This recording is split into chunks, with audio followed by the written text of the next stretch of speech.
Good evening, and welcome back to SleepWise. Tonight, we walk softly through a city that is mostly asleep, yet never entirely silent.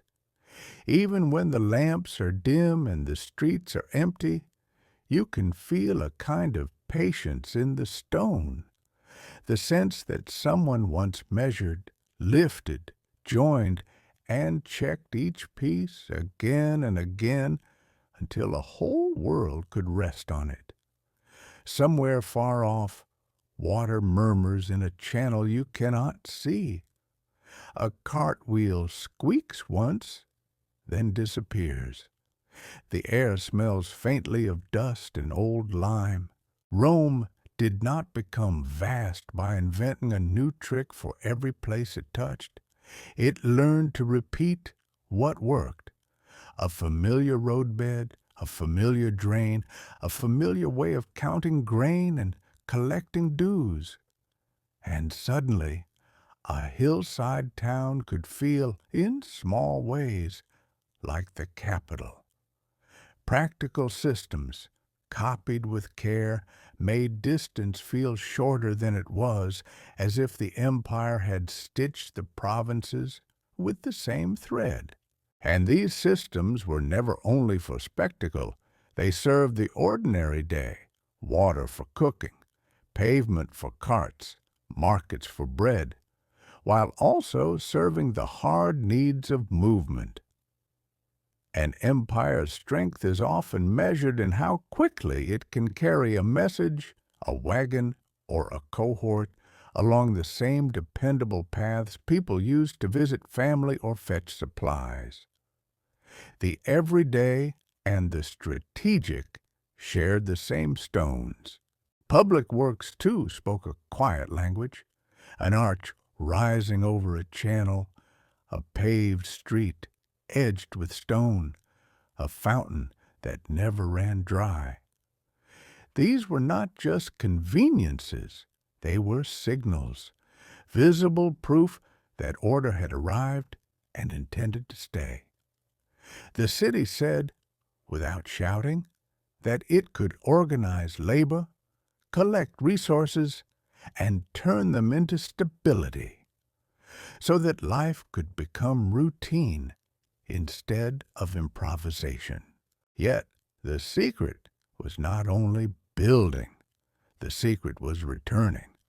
Roads rut, channels silt, joints loosen, and water finds the smallest weakness.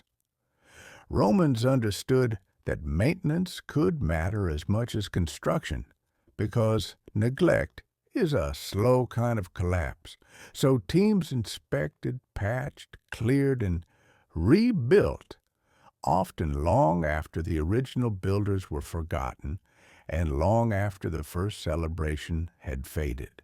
And beneath all of it, like a steady heartbeat, there were records, lists, tablets, tallies, permits, contracts, writing that kept projects legible.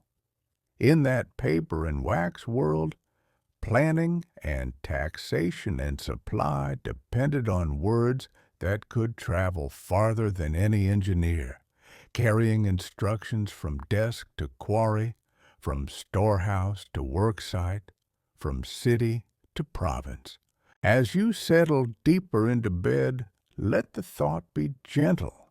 An empire can feel like marble and gold, but it is often held together by quieter things: repeatable systems, steady upkeep, and the calm certainty of a written line, kept tender night after night. Now we drift beyond the grand facades to the people who began with empty ground and a question: where exactly should the line go? Roman surveyors were often the first to arrive in many places, before the noise of construction, before the dust of stone cutting. They came at dawn, when shadows are long and easy to read, and the world feels quiet enough to measure. They carried tools that look humble in the imagination, plumb lines, measuring rods, sighting frames, but with them they could turn wilderness into a plan. One famous device, the groma, helped set right angles so a road could hold its direction and a plot could keep its shape, even when the landscape tried to argue. When terrain allowed, straightness was a virtue.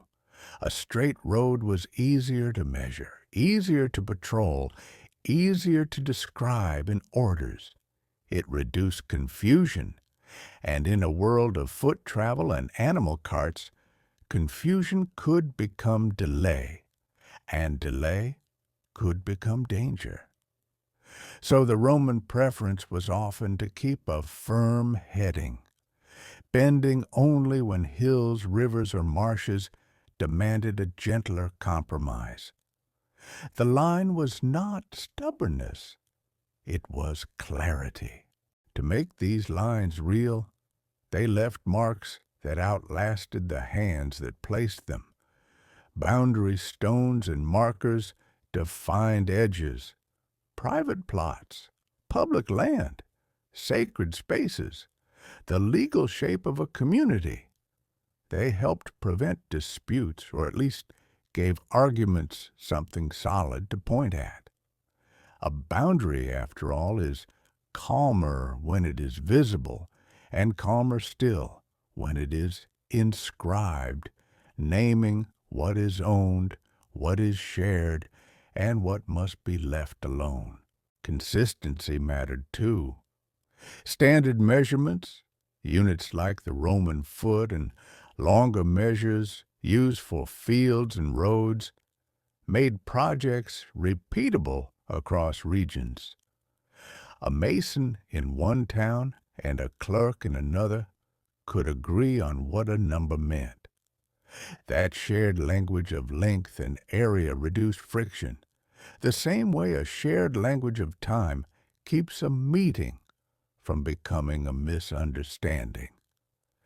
It turned building into a system, not a gamble, and mapping, in its quiet way, was power. Knowing where roads ran, where rivers could be crossed, where towns stood in relation to forts and farms, this supported both military movement and administrative control. Sometimes the map was a written chain of routes and distances, a calm itinerary that made far places feel describable. The point was not artistry. The point was orientation. So a commander, a courier, or a tax official could move with confidence. Tonight, as your breathing slows, imagine the surveyor's calm gaze. Not impatient, not hurried, just steady. Before the empire could be built, it had to be seen, measured into clarity, one careful line at a time, and then we can let it be. From those measured lines, we step onto the roads themselves, the empire's veins, carrying life in both directions. A Roman road was rarely just dirt pressed flat. Beneath your imagined footsteps, there might be layers, a foundation of larger stones, then smaller material packed tight, and often a surface of fitted paving stones where traffic was heavy. The goal was not softness, but endurance, something that would resist rain, wheels, hooves, and time. Even the edges could be structured with stones that held the boundary of the path, keeping the road from unraveling into the field beside it.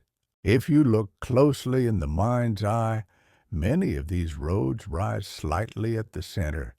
This gentle crown, or camber, helped water run toward the sides instead of pooling underfoot.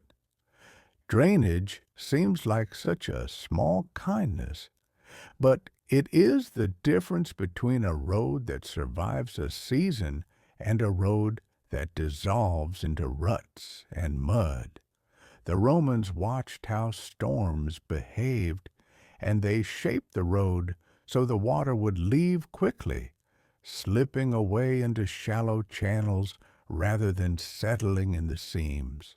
Along the way, stone markers appeared like steady companions. Milestones recorded distance and sometimes named the authority responsible: an emperor, a governor, a restoration. They were practical, yes, but also a form of signature, proof that the state had been here, counting, building, keeping track of the journey. To read a milestone was to feel the road become official, almost personal, as if the landscape had been given an address. The road network did more than connect towns. It tightened the empire's timing. Troops could march with more predictable speed, messengers could carry orders faster, and supply could move with fewer surprises. In a world without engines, predictability was a kind of technology. It turned distance into something manageable, making it easier to plan the day a shipment would arrive or the week a legion could reach a frontier. And because people are not made of stone, travel needed shelter.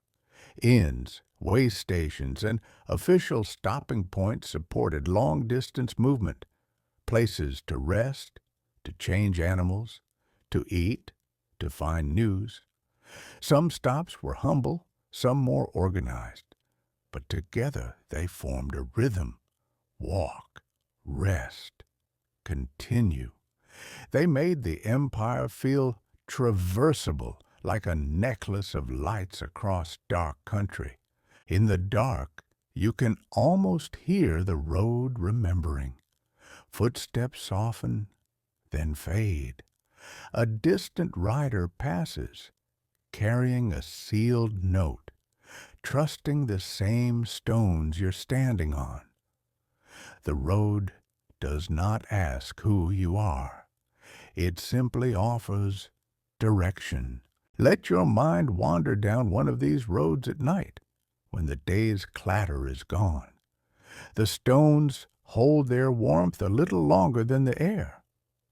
The world feels organized, not by drama, but by structure, layered, drained, measured, and gently lit by the idea that you can get where you're going.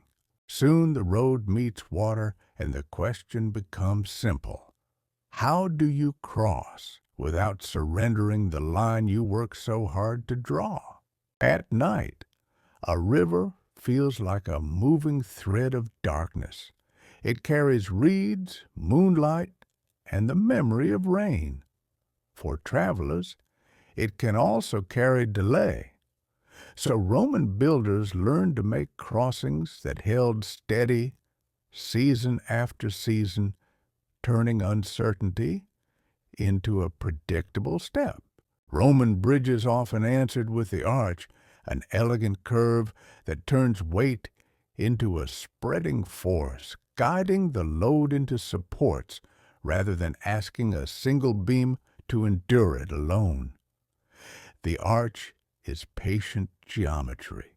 It does not fight gravity, it redirects it, and in doing so, it makes stone behave like something almost flexible. Block by block, the curve teaches the load where to go. To build these crossings, Romans used durable materials, cut stone where quarries allowed, and concrete where they needed mass and cohesion. Piers could be set into riverbeds, and spans could reach across currents that would otherwise delay commerce, messages, and marching feet. A bridge was not merely a convenience, it was a commitment. We will pass here again and again without negotiating with the water each time. Because bridges concentrate movement, they become strategic. In war, a crossing can be a choke point, a place where control of a few meters shapes control of an entire region. In trade, it is where goods funnel, where tolls can be collected, where the steady economy of everyday travel can be monitored. The bridge quietly gathers the world into a narrower space, and that narrowness gives it importance. Rivers, of course, are not always gentle. Floods press and tug, carrying debris, undermining foundations. Some Roman bridges show attention to this.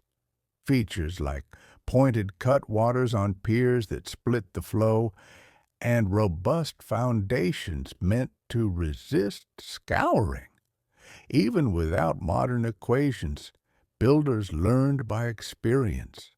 Water remembers its strength, and it returns to test whatever humans place in its way. And none of this happened by one person's hands.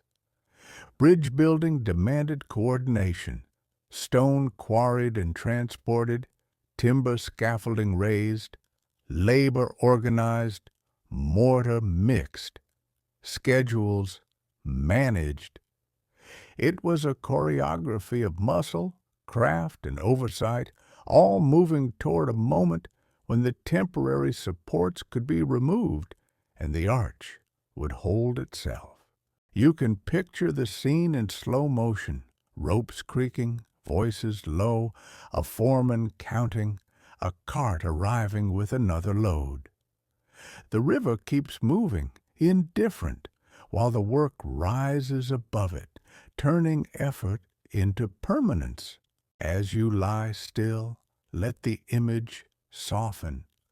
A bridge at dusk, the river below, dark and murmuring, and above it a curve of stone that feels like trust made visible. Not loud, not proud, simply there, carrying the weight of ordinary life. And now we listen for the most constant need of all, water, cool, steady, and quietly engineered into the shape of a city. In the imagination, you can hear it before you see it. A faint hush behind stone. A soft, continuous motion that never hurries yet never stops. To Romans, moving water at scale was not magic. It was careful simplicity, repeated over long distances until it felt like a natural feature of the world. Roman aqueducts relied mainly on gravity, using gradients so gentle they can feel almost unbelievable. Over long distances, a channel might drop only a small amount, yet it was enough. Water does not need to be forced when the path is carefully chosen. It only needs permission to move. The art was in the surveying, finding a slope that stayed steady, neither too steep to erode nor too flat to stall. Where valleys interrupted that path, arches rose like long, calm footsteps. Elevated channels kept the grade consistent, letting the water glide across low ground without losing its measured descent. The arches were not only beautiful, they were a practical way to keep a precise slope when the land refused to cooperate. From a distance, the arcades look like ceremony, but up close, they are simply a solution to terrain. Not all aqueducts were sky-high. Many sections ran underground, both to protect the water from heat and contamination and to shield the infrastructure from damage. Beneath fields and hillsides, channels could travel unseen, steady in darkness, a hidden river made by human planning. The empire often worked best when it worked quietly, letting the surface remain calm while essential things moved below. Water also carried the earth it passed through. To reduce sediment, some systems used settling tanks, places where the flow slowed and heavier particles could drop out before water continued on. It is a gentle idea. Let time and stillness do some of the cleaning. Even in engineering, the Romans sometimes chose patience over force, using calm basins as a kind of pause in the journey. And when the water finally reached the city, it fed the places that made Roman urban life feel uniquely abundant. Public fountains where residents could fill jars, baths where warmth and cleanliness became communal, and households, especially the privileged, where water could run closer to private routines. Aqueduct water was not one single purpose, it was a shared resource split into many daily rituals, from a cup drawn at a fountain to steam rising in a bathhouse. As you drift toward sleep, imagine that same logic in your own night. A quiet gradient, a steady flow, nothing rushed. Just a gentle system doing its work in the background, carrying what you need, where you need it, and asking nothing from you now but rest. The world slows, and so do we.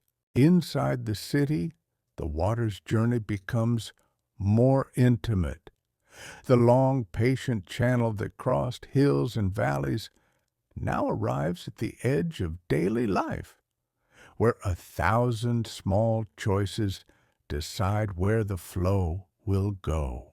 You can imagine the first pause, a distribution tank set high enough to let gravity keep working even within crowded streets.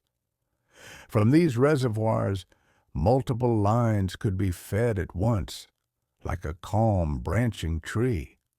Overflow had to be guided too, so excess could spill safely into secondary basins or drains, rather than turning a street into a shallow stream. The water does not simply arrive, it is apportioned, directed into different channels, each with a purpose, each with its own quiet priority. Some of that water spills into public fountains, the most democratic face of the system. In the soft light of evening, you might see jars lined up, hands moving slowly, neighbors exchanging a few words without hurry. Fountains were practical, yes, but also reassuring. A city that can offer clean water in the open air is a city that feels organized, and organization helps the mind unclench. Then there are the baths, immense and warm, drinking water in quantities that feel almost luxurious. A bath complex is not only water, of course, it is heat, steam, and the steady labor of keeping rooms comfortable. But water is the first ingredient. It fills pools, feeds basins, and carries away what needs to be replaced. In a way, the baths are where the city spends water like a ritual, turning a resource into routine. And yet, water did not reach all doors equally. Access could reflect status, geography, and neighborhood attention. Some households, especially wealthy ones, secured more direct supply, while many residents relied on fountains and shared points. Even where the system was impressive, it still revealed a simple truth. Distribution is never only engineering. It is also policy. Decisions about whose needs are met first and how scarcity is handled when the day is hot and the demand is high. Which brings us to the unglamorous work of losing water. Leaks happen, joints loosen, small cracks become steady drips. In a city of stone and shifting ground, repairs were a constant companion to abundance. Crews had to listen for the quiet betrayals, damp patches, softened mortar, a suspicious sink in the street, and then dig, patch, seal, and restore. Sometimes the work happened at odd hours, when the city slept and the sound of flowing water could be heard more clearly, like a whisper under the paving. As you rest, let this part of the story feel gentle. A city is not sustained by a single grand gesture, but by countless small roots, each kept open.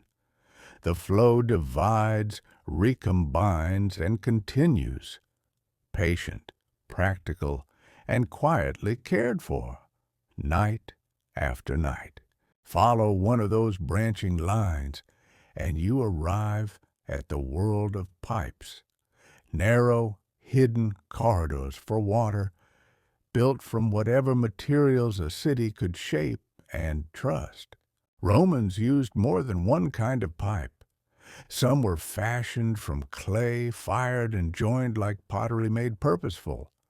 Some were carved or assembled from stone in sturdier settings, and in many urban systems, lead was common, hammered and folded into tubes, then sealed at seams. Each material carried its own trade-offs: weight, cost, ease of fitting, and how it behaved over time beneath streets that never stopped settling. In a pipe, size matters in a quiet, physical way. Diameter affects how much water can pass and how quickly it can move. Broader lines carried main flow toward public points, while narrower branches served smaller needs. Pressure, too, was shaped by elevation and constriction, by how high the supply was, how far it had to travel, and how many mouths it fed before reaching you. The city's water was a living math, felt more than spoken. To keep that math consistent, pipe sizes could be standardized and recognized, so officials and workers could speak the same language about capacity. Some pipes were even marked, naming the right to the water or the authority behind the work, as if the metal itself carried a quiet signature. Where one line met another, junctions and turns needed care. Valves could help control direction and shut sections for repair, and branching points had to be fitted so the flow didn't simply escape into the soil. You can almost picture the hands at work, checking the join, smoothing the seal, listening for the subtle hiss that means the bond is not yet complete. Time has its own way of interfering. Minerals can leave deposits, narrowing passages. Roots search for moisture. Ground shifts. A small crack invites a steady leak. So inspection and cleaning became part of plumbing's rhythm, as ordinary as sweeping a floor. This was the domain of specialists. Plumbers, workers who understood fittings, seals, gradients, and the stubbornness of buried infrastructure, kept the system legible. They navigated cramped spaces and muddy trenches so a fountain could keep running and a bath could keep steaming, often working at quiet hours while the city slept. And because demand is never perfectly aligned, water required governance. Competing uses had to be managed. Public fountains, baths, workshops, private lines, gardens. Rules and permissions helped limit unauthorized tapping, and inspections helped protect shared supply. Even the best engineering needs a human layer of order, or else abundance becomes argument. As your thoughts soften, let the pipes feel like a lullaby of constraints and craft. Water is generous, but it follows laws of gravity, of diameter, of sealed seams. And when those laws are respected, the city can drink without waking, letting its hidden network do the work in silence beneath your feet. If you keep walking, you begin to feel warmth ahead of you, even through the night air. Somewhere nearby, a bath complex is still alive in memory, an enormous machine for comfort built from stone, water, and steady routine. Public baths were more than places to wash. They were social rooms, exercise halls, conversation circles, and quiet refuges from cramped homes. People moved through them the way you moved through evening rituals, slowly, predictably, letting the body loosen while the mind becomes softer. In a city of noise and business, the baths offered a kind of organized pause. To make warmth possible, Romans learned to move heat as carefully as they moved water. Furnaces fed underfloor heating in many complexes, sending hot air through spaces beneath the tiles and sometimes up through hollow walls. This hypocaust system did not roar. It breathed. It turned fire into a gentle, even comfort that could fill large rooms without 1,000 individual flames. But heat at scale requires fuel at scale, and the baths depended on logistics that rarely appear in marble statues. Wood had to be gathered, transported, stored, and fed into furnaces day after day. Workers tended fires, hauled water, cleaned rooms, and kept the schedule moving.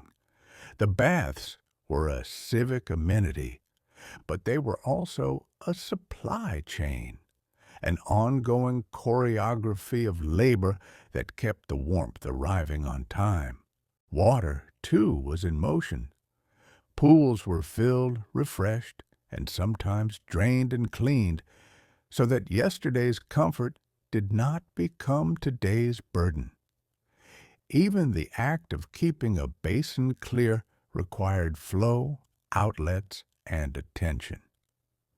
The baths were among the city's largest consumers of both water and fuel, turning two essential resources into one experience of warmth. Inside, the spaces were often arranged in a soothing sequence. Cool rooms helped the body reset, warm rooms coaxed it open, and hot rooms encouraged sweat and stillness. Pools and basins were refreshed and managed, and the whole complex worked like a calm gradient, inviting you from one temperature to the next as naturally as an evening breeze shifting over stone. Over time, this bathing culture did something subtle. It normalized the idea that large public amenities could be part of ordinary life, available, expected, shared. In many places, bathing wasn't a rare indulgence, but a regular pattern, supported by the same infrastructure that fed fountains and kitchens. The empire's engineering shaped not only movement and power, but also habits, comfort, and the gentle idea that the city could take care of you As you lie there, let the image be quiet and kind. Steam rising, footsteps on warm tile, the low murmur of voices that do not need to hurry. Think of how many unseen tasks it takes to keep a room comfortably warm, and how, when it works, you hardly notice the system at all. Tonight, you do not have to tend the fire. You only have to rest as the imagined city keeps its slow, dependable rhythm around you.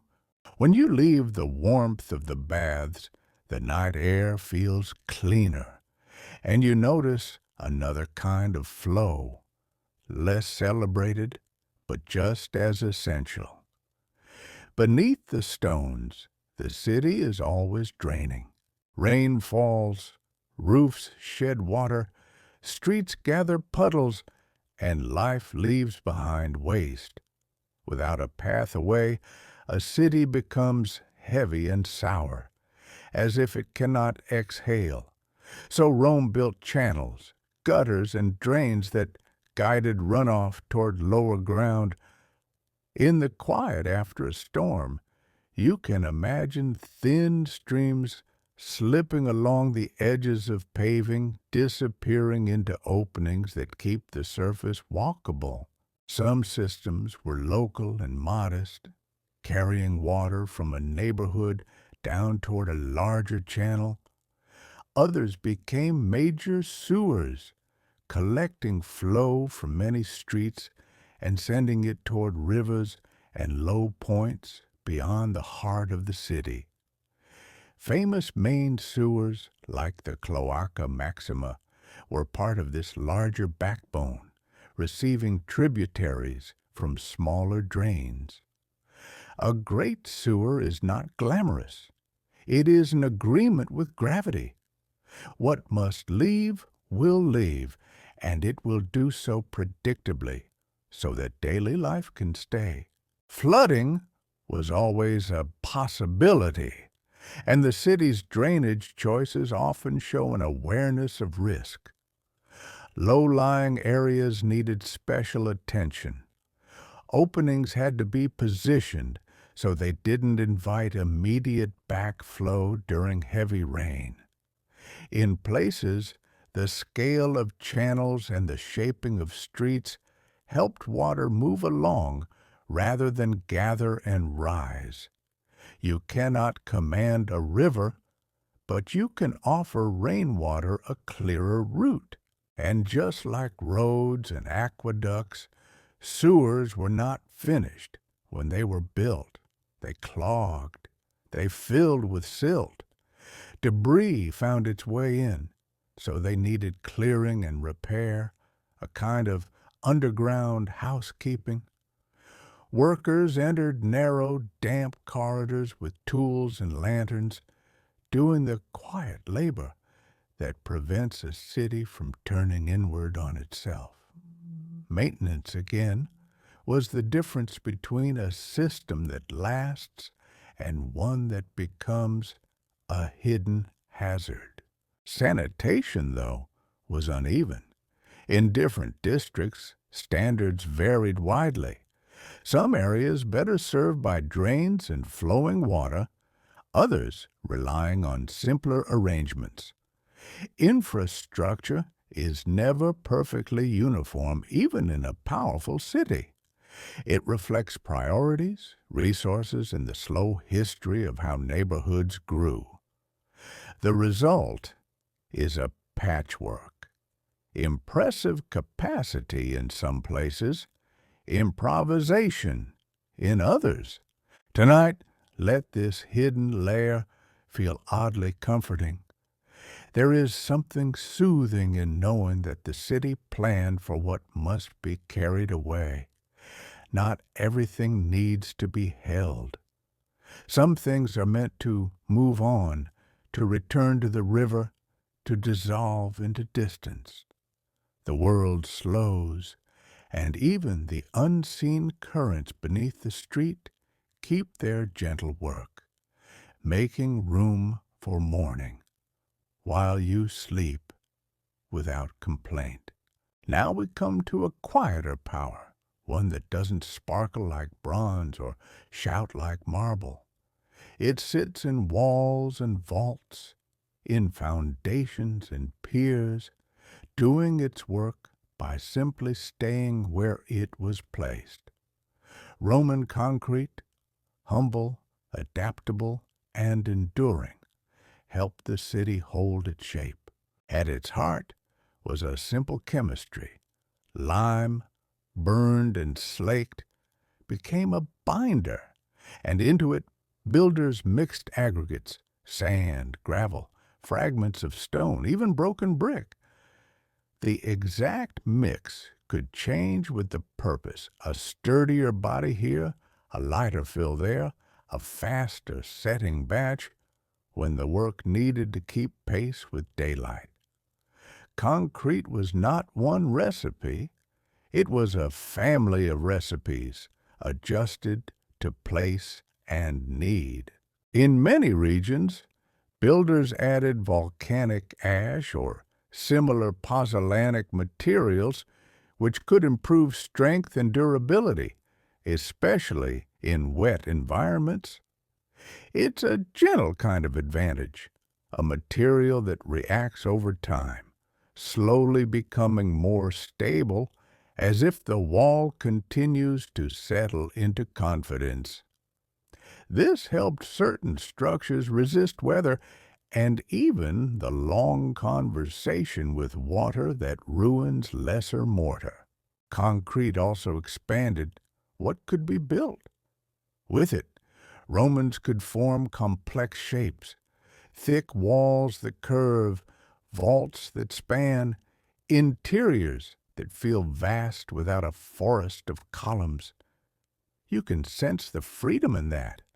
Instead of stacking only what stones could easily support, builders could pour and shape mass into the forms they imagined, letting the structure become both shelter and space.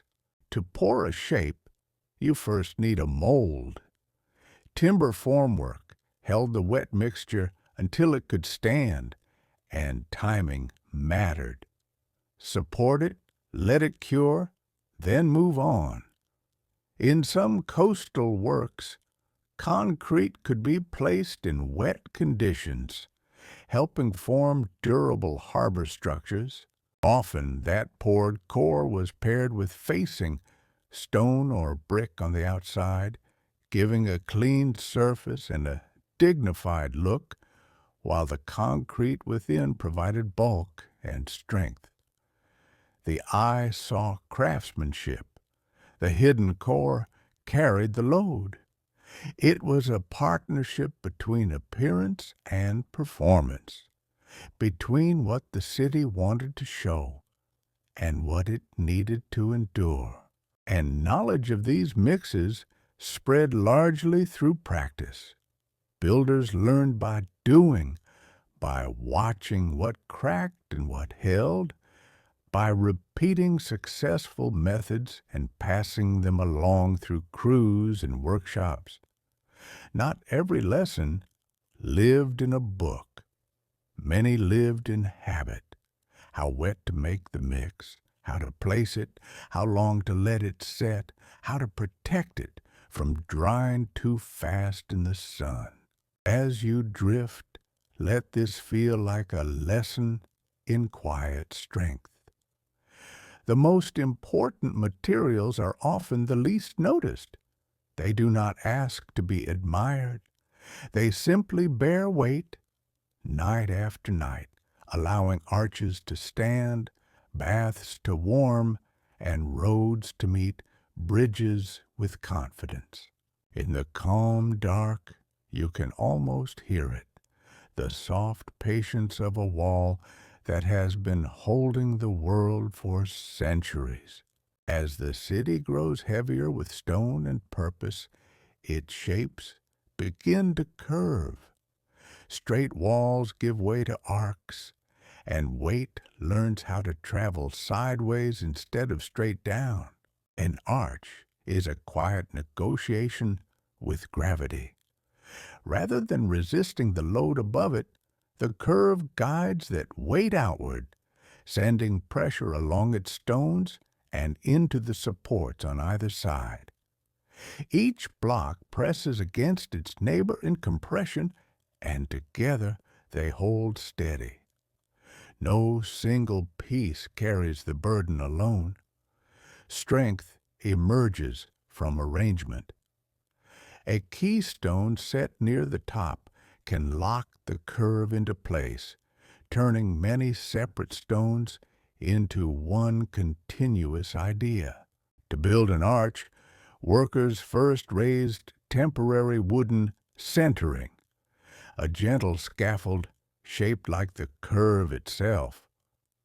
Stones were laid along that form until the last piece was set, and then the wood could be removed.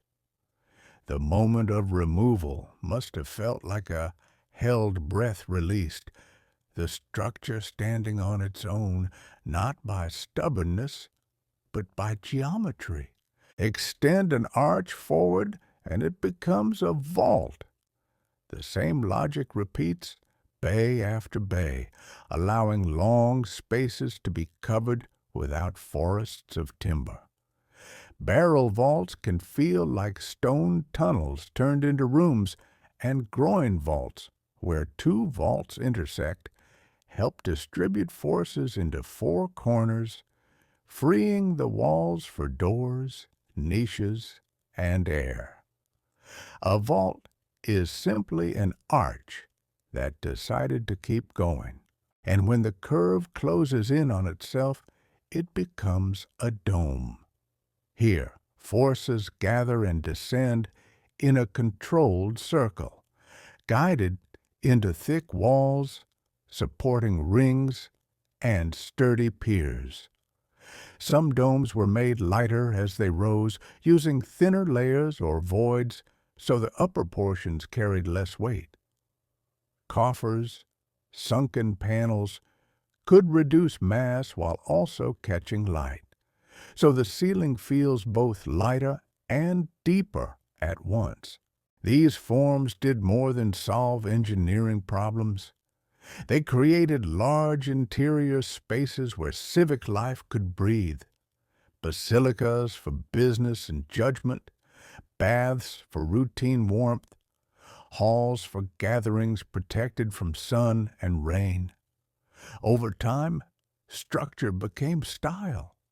Arches signaled entrances and endurance. Vaults suggested shelter. Domes hinted at wholeness, as if the room had gathered itself into a single, calm thought. Even the beauty was practical. Repeating curves made construction more efficient because crews reused methods and learned by doing.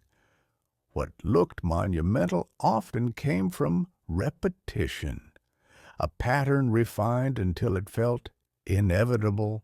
As you breathe evenly, imagine standing beneath a wide vault at night. Footsteps echo softly, then fade. The curve above you does not move.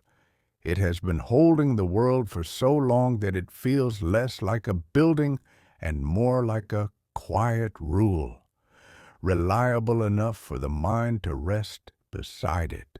The world slows, and the stone keeps its patient promise. From those curving roofs, we step back into open air, where the city arranges itself for exchange. Rome's infrastructure was not only water and stone, but the quiet choreography of buying, storing, weighing, and waiting. A forum was more than a plaza. It was a civic switchboard, gathering paths and people into one shared rectangle of space. Here, law could be spoken aloud, contracts could be witnessed, disputes could be heard, announcements could travel faster than a runner. The ground itself, paved, edged, and kept clear, made room for routine. When a society can gather predictably, it can also govern predictably. Nearby, markets leaned on that same order. Stalls needed access, shade, and drainage. Goods needed somewhere to arrive, somewhere to sit, and somewhere to be counted. So Rome built and maintained storage buildings, horea, warehouses often placed near transport nodes, close to the river, the port, or the main roads. Grain, oil, wine, and other staples could be kept under supervision, protected from weather, pests, and theft as best as the era allowed. Warehouses themselves were part of engineering. Thick walls and small openings could help keep interiors cooler and reduce the chance of sparks spreading. Some storage rooms used raised floors or careful ventilation to protect grain from dampness. Ramps and wide doors allowed porters and carts to move in steady lines so goods could be handled without chaos. Weights and measures mattered more than speeches. Standard measures helped commerce function across regions, so a merchant and a buyer could agree on what a unit meant. Scales, stamped weights, and regulated measures reduced disputes and made taxation possible. When measurement is shared, trust becomes easier and trade becomes calmer. And taxes inevitably followed movement.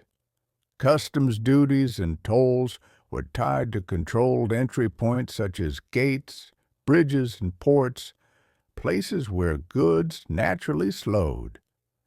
Infrastructure creates funnels, and funnels create accounting. A city can count what it can channel, and it can plan what it can count. All of this relied on supply chains that reached far beyond the walls. Marble from distant quarries, amphorae of oil from warm provinces, timber from forested hills, grain from broad river plains. The forum and the market were the visible end of a long, quiet journey made possible by ships, roads, depots, clerks, and schedules. If you listen closely in your imagination, you can almost hear it. The hush of a storehouse at night, the faint smell of oil and rope, the creak of a door bar, the soft scratch of a clerk's stylus finishing a tally. By morning, the square will feel alive again. But beneath the bustle is a calm infrastructure of storage and standardization, holding the city steady the way a pantry holds a household. Tonight, let it be soothing to remember that even commerce can be quiet when the spaces are shaped for it and the numbers are kept with care. Now we drift toward the edge of the city, where stone meets salt and the night air carries a faint metallic coolness. Rome's greatness depended on the sea, not as romance, but as capacity. Ports handled what roads could not easily carry. Bulk goods like grain, oil, stone, and timber move most gently by water, because a ship can bear weights that would exhaust animals and break axles on land. For a city as large as Rome, local fields were never enough. The port became a mouth, taking in what the surrounding countryside could not provide. A harbor, though, is not simply a shoreline.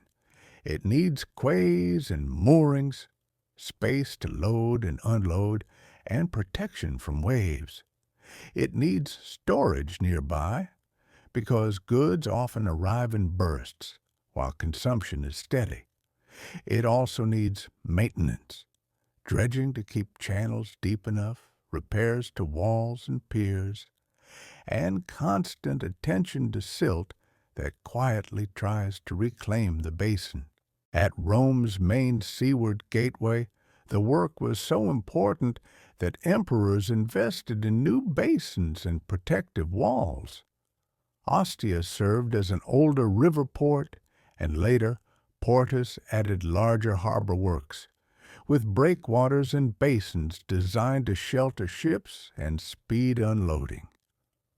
Canals and river barges helped move cargo inland along the Tiber, so the sea's heavy loads could become city-bred without being dragged overland. And the sea has its own calendar. Ship schedules followed seasons, winds, and weather patterns. Stormier months could narrow the window for safe travel, while calmer seasons opened routes and increased the flow of cargo. In this way, logistics were tied to nature's rhythms. Planning meant listening to the wind as much as to the ledger. Maritime trade enabled specialization across the empire. One region could focus on grain, another on olive oil, another on wine or pottery, because ships could stitch distant producers into one shared market. The ocean made the empire feel less like separate economies and more like a connected pantry, with shelves spread across provinces. Port activity also shaped employment and urban growth. Dock workers, rope makers, shipwrights, warehouse keepers, inspectors, clerks. Whole neighborhoods formed around the work of moving goods from hull to storehouse to street. A port is a place where infrastructure becomes a living profession, passed from hand to hand. In the quiet after dark, imagine a harbor resting. The ships creak gently at their lines. Amphorae sit in ordered rows, smelling faintly of oil and resin. A lantern glows near a ledger table, where an official finishes counting and sealing a record for the morning. The sea breathes in and out, and the port listens, ready, when dawn comes, to begin receiving the world again. Somewhere on the breakwater, a light keeps watch, turning navigation into reassurance. From the harbor, we follow the most important cargo of all, the one that quiets a city's nerves. Grain. Feeding Rome required a supply system so large it becomes difficult to picture, especially at night when the streets feel still. Hundreds of thousands of mouths wake each day expecting bread, porridge, and the steady reassurance that food will be available. In a city that depends on imports, hunger is not only a private discomfort, it can become a public crisis. So grain was treated as a matter of security, not indulgence. Over time, Roman authorities developed systems to stabilize availability and, when possible, price. Administrations tracked shipments, managed storage, and organized distribution in ways that could calm volatility. The grain supply, often associated with the annona, became a civic responsibility because the alternative was unrest that could spread faster than any fire. Storage was part of the solution. Grain could not simply arrive and be eaten at once. It needed to be held in granaries and warehouses, protected from dampness, pests, and spoilage. Storehouses near ports and along transport routes helped create buffers, so a delay at sea did not instantly become a shortage in the market. Resilience, even then, meant having time stored in the form of food. Distribution, too, was a kind of engineering. Moving grain from ship to quay, from quay to warehouse, from warehouse to bakers and households required routes, ramps, containers, labor, and supervision. You can imagine lines of porters, the steady creak of carts, the thud of sacks, and the quiet scribble of clerks noting quantities. The city's calm depended on this unglamorous choreography, repeating without surprises. The network stretched outward like roots. Farms and estates fed regional depots. Roads led to river crossings. Rivers led to ports. Ports led to Rome. In good years, the flow felt natural. In bad years, it required intervention, rerouting supplies, accelerating shipments, or leaning on stored reserves. Logistics is the art of keeping the ordinary feeling ordinary. And because bread is political, grain logistics were political. A stable supply could strengthen legitimacy. A failure could weaken it. In Rome, infrastructure and governance met at the most basic human need, to eat and to trust that tomorrow will also have food. For many residents, the state even organized regular allotments, using lists and tokens to manage who received grain and when. It was paperwork turned into bread, administration made edible. Tonight, let this be a gentle lesson. Civilization is not only built upward into monuments and domes, it is built outward into supply chains and storehouses, into the quiet promise that a city will be fed. And when that promise is kept, the mind can settle, the streets can sleep, and the empire can continue, one loaf at a time. Now we listen for a heavier rhythm beneath the city's calm, the steady step of the army, moving not in panic, but in planning. Rome's infrastructure served citizens, merchants, and travelers, but it also served a demanding customer, the military. Roads were built for many reasons, yet their value was clearest when soldiers needed to move with speed and reliability. A well-made road can carry wagons of supplies, not just marching feet. It can keep a column moving after rain, when softer tracks would become a slow struggle. In a vast territory, the difference between arriving in days rather than weeks could decide whether a frontier held steady.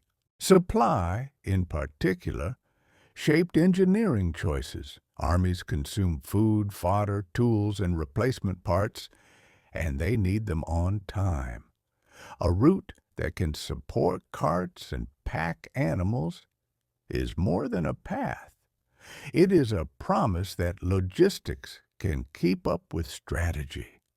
Roads, bridges, and way stations quietly turned the landscape into something navigable for heavy movement. At the edges of the empire, forts became small cities of order. Many included water systems, wells, cisterns, sometimes aqueduct branches, and storage capacity for grain and equipment. A fort that can store and manage supplies can endure a disrupted season. It can wait, it can stay, and staying in the long run is often more powerful than advancing. The Roman camp itself reflected standardization. Layouts were often organized with predictable streets, zones, and clear routines for setup and defense. That repeatable plan allowed speed.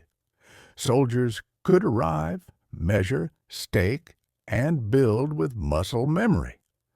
Even temporary settlements became structured because structure reduces friction, and friction wastes energy. Military needs also pushed coordination and innovation.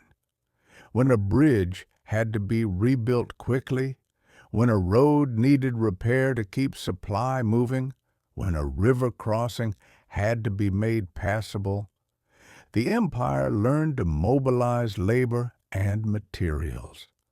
The pressure of necessity refined techniques, and those techniques often spilled back into civilian building, improving the whole network over time. And beyond utility, infrastructure projected authority. A road that runs straight across a province, a bridge that makes a crossing unavoidable, a milestone that names the power behind it. These are messages made from stone. They tell distant places that the center can reach them, not only with armies, but with systems. Tonight, let the thought soften. The Army's movement can sound harsh in history books, but beneath it is something quieter. Planning, measurement, storage, maintenance, even power needs logistics. And logistics, at its best, is calm, a set of dependable steps that keep the world from tipping into uncertainty. As you rest, imagine the road at night again, empty and cooling, ready for whoever needs it next. Citizen, merchant, messenger, or soldier, all carried by the same patient stones. The road at night can feel perfectly safe in the imagination, but cities have their own dangers when everyone lives close, when timber dries, and when a single flame can become a wandering thing. Rome's neighborhoods could be dense, with narrow lanes and buildings pressed shoulder to shoulder, stacked high enough that a shouted warning might reach more windows than a bell could. In such tight quarters, fire did not need much encouragement. A cooking hearth left unattended, a lamp tipped by a careless elbow, a workshop spark, and suddenly the night would brighten in the wrong way, and smoke would pour into the streets like dark water. Over the centuries, Romans experimented with organized response in different forms across different periods. There were watchmen, local efforts, and later more formal units tasked with confronting fires and keeping order. Even without modern sirens, the city understood a simple truth. When risk is shared, response must be shared. A fire is not polite enough to stay within one doorway. The way buildings were made mattered. Timber beams and crowded upper stories could feed flames faster than stone and brick, and street width could decide whether fire leapt easily from one side to the other. In narrow corridors, heat gathers, wind funnels, flames find the next surface. A city's geometry can either slow danger down or give it a straight route forward. When major fires did break through, the aftermath often shaped rules and rebuilding. Streets might be widened, materials might be reconsidered, boundaries might be redrawn. Not always evenly, not always perfectly, but with the recognition that rebuilding is also a chance to revise the city's habits. Disaster, in its harsh way, becomes a planner, and the night itself demanded management. Stability is not only about the day's markets and courts, but about what happens after dark. Who patrols, who keeps watch, who ensures that quarrels do not become riots, that small chaos does not become big chaos. Nighttime order was part of the city's quiet infrastructure, a human system layered over stone and water. Tonight, let this feel less like alarm and more like reassurance. The Romans did not eliminate risk. They learned to live with it, to organize around it, to treat safety as something that can be built through street design, building choices, rules, and watchful routines. In the end, even fire belongs to the same lesson. A city becomes calmer when it is tended. And as you rest, imagine Rome's lanterns dimming, the lanes settling, the watch passing softly from one corner to the next. So the sleeping city can remain, on most nights, simply quiet. With the night held steady, we can return to daylight work. The kind that begins before the streets are busy, when carts roll out and tools clink gently in the cool air. Building Rome was never the act of one class of people. It required skilled and unskilled labor working together, engineers and foremen, stonemasons and bricklayers, carpenters shaping formwork, porters hauling loads, and countless hands doing the repetitive tasks that make grand forms possible. A project is not only an idea. It is a rhythm of bodies showing up day after day to make the idea real. Behind every wall and arch were supply lines. Quarries provided stone. Kilns fired bricks and tiles. Lime had to be produced for mortar and concrete. Timber needed cutting and transport. Even before a building rose, the materials had already moved through a quiet chain of extraction, processing, and delivery, linking distant landscapes to urban growth. Moving stone especially was its own kind of engineering. Heavy blocks demanded animals, rollers, sledges, cranes, and staging areas where loads could be set down and adjusted. Routes had to be passable. Bridges had to hold. Streets had to be clear enough for wagons to turn. Logistics, again, was the hidden companion of beauty. Without the ability to move weight, design remains only drawing. Large public projects also required funding, oversight, and scheduling. Money had to be allocated, contracts arranged, labor organized, and timelines managed around seasons and supply. Someone had to decide priorities, which repairs could wait, which aqueduct needed attention now, which road must be resurfaced before the rains. Even when emperors sponsored works, the actual execution depended on administrators who translated ambition into procurement and payroll.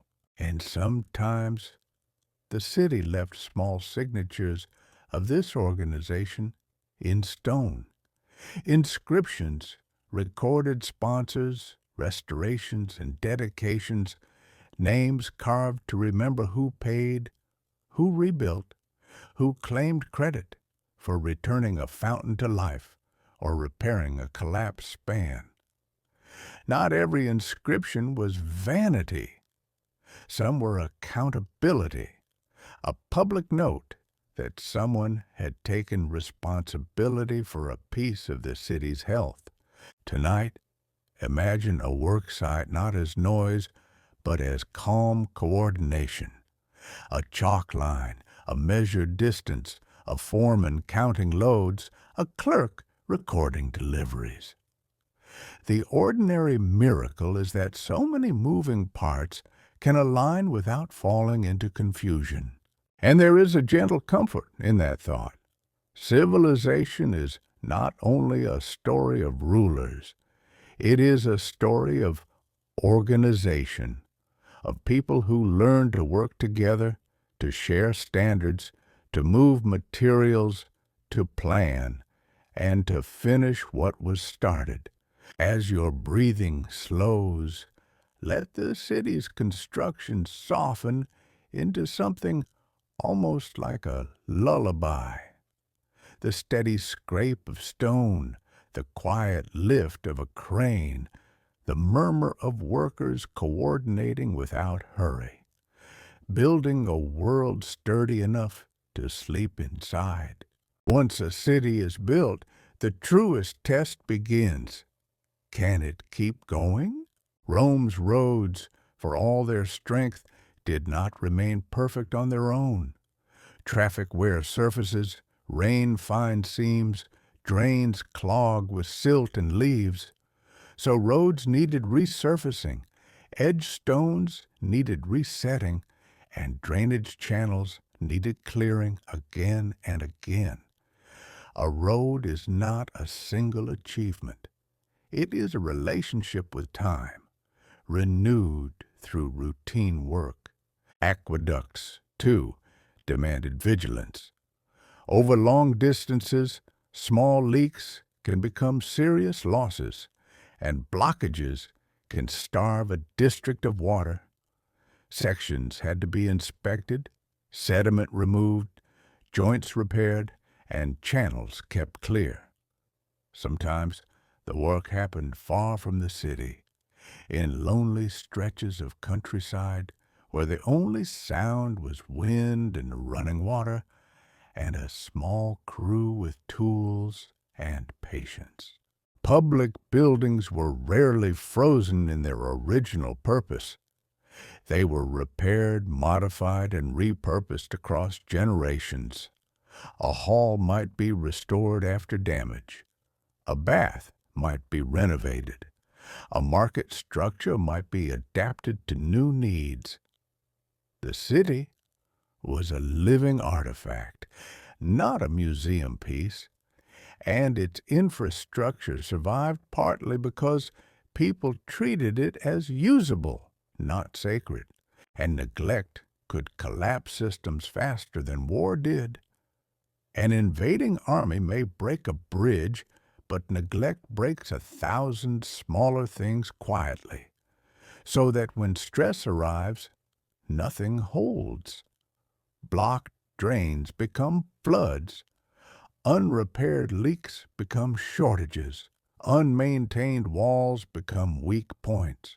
The slow failure of upkeep can undo a century of building without a single dramatic moment. Continuity, then, depended on institutions and budgets, on the less romantic machinery of governance. Someone had to authorize repairs, pay crews, allocate materials, and decide what mattered. Stability requires a steady purse and a steady process. Even the best engineering is fragile if the human system around it disappears. Tonight, let this be one of Rome's softest lessons. The future is not only designed at the beginning, it is protected in the middle through the quiet work no one celebrates. Maintenance is a kind of humility, the willingness to return to what has been done and care for it, rather than chasing only what is new. As you rest, imagine a small team at dawn, walking the line of an aqueduct, listening for the telltale sound of a leak. Imagine a road crew clearing a ditch before the rains. Imagine a clerk approving funds for repairs that will prevent trouble months from now. These are not heroic scenes. They are the scenes that make sleep possible for a city and for you. When you look at Rome from a distance, through history, through moonlight, through imagination, you can feel how much of it was built to be seen. Monuments and public works signaled legitimacy and competence. A repaired bridge, a new aqueduct, a paved road entering a town.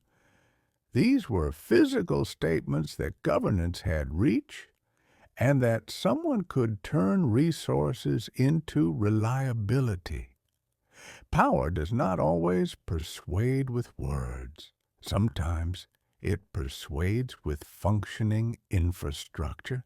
Engineering feats reinforce the idea of Roman order. The smooth logic of arches, the discipline of straight roads, the dependable flow of fountains, all of it suggested that the world could be arranged, made legible, made calm. It is easy to underestimate how comforting that can be to people living with uncertainty. A well-built system becomes a kind of civic reassurance. Uniform roads and milestones also made the empire feel connected. When travelers see familiar paving, familiar markers, familiar measurements, they feel less lost. The landscape becomes readable. Distance becomes countable. In a subtle way, standardization becomes belonging. You are still inside the same world, even if the accent changes and the local gods have different names. Public amenities built civic loyalty and routine. Baths, fountains, markets, and well-maintained streets taught people to expect a certain baseline of urban life. Expectations shape identity. When a city provides regular comfort, people begin to feel like citizens rather than temporary occupants. Infrastructure becomes a daily handshake between the state and the individual. And long after rulers changed, the built environment kept shaping identity. Names faded, dynasties ended, but the roads remained as paths through the countryside. The bridges remained as crossings. The aqueduct lines remained as scars of planning across hills. People lived among these structures and absorbed their meanings, even when they no longer knew who commissioned them. Tonight, imagine walking through a provincial town under stars. You pass a milestone with worn letters. You hear water at a fountain. You step under an arch that frames the sky. You do not need to be told you are in a Roman world. The infrastructure tells you gently by shaping what feels normal. This is the quiet power of building. It outlives speeches. It becomes habit. It becomes background. And when the background is stable, the mind softens. Let that thought be soothing now. In your own life, the things that hold you together are often the things you don't notice in the moment. Routines, supports, small systems that keep your days navigable. The world slows, and the unseen becomes kindly again. And so, we arrive at the calmest part of the walk, the place where the city's lessons become soft enough to carry into sleep. Rome teaches, first, that systems scale best when they are standardized and maintained. A road is easier to extend when its layers are known, when its measurements are shared, when repair methods are familiar. A water system lasts longer when inspection is routine, when leaks are expected, when budgets are set aside for the unglamorous work of keeping flow steady. repetition is not dullness. It is reliability. It teaches, too, that water, roads, and logistics are power in slow motion. Not the sudden power of a battle, but the steady power of movement and supply, of messages arriving, grain reaching markets, materials reaching work sites, people reaching one another. When a society can move what it needs, when it needs it, it gains a quiet advantage that feels, to those living inside it, like stability. It also teaches that infrastructure is social policy made physical. A fountain in a neighborhood changes health and routine. A widened street changes safety. A storehouse changes hunger. A bridge changes opportunity. The built environment is not neutral. It shapes who has access, who waits, who benefits first, and how a city feels when life becomes difficult. And it teaches resilience, that it comes from redundancy, repair, and governance. From having more than one route, more than one source, more than one way to respond. From repairing before failure becomes catastrophe. From institutions that can coordinate labor and money and attention. So systems can endure seasons of stress without collapsing into improvisation. Finally, Rome offers a gentle truth that fits well with bedtime. A civilization is often held together by the unseen, by buried pipes and cleared drains, by records in quiet offices, by survey lines you never notice, by maintenance crews you never meet. The world you inherit each morning depends on 1,000 small continuities that work best when they are silent.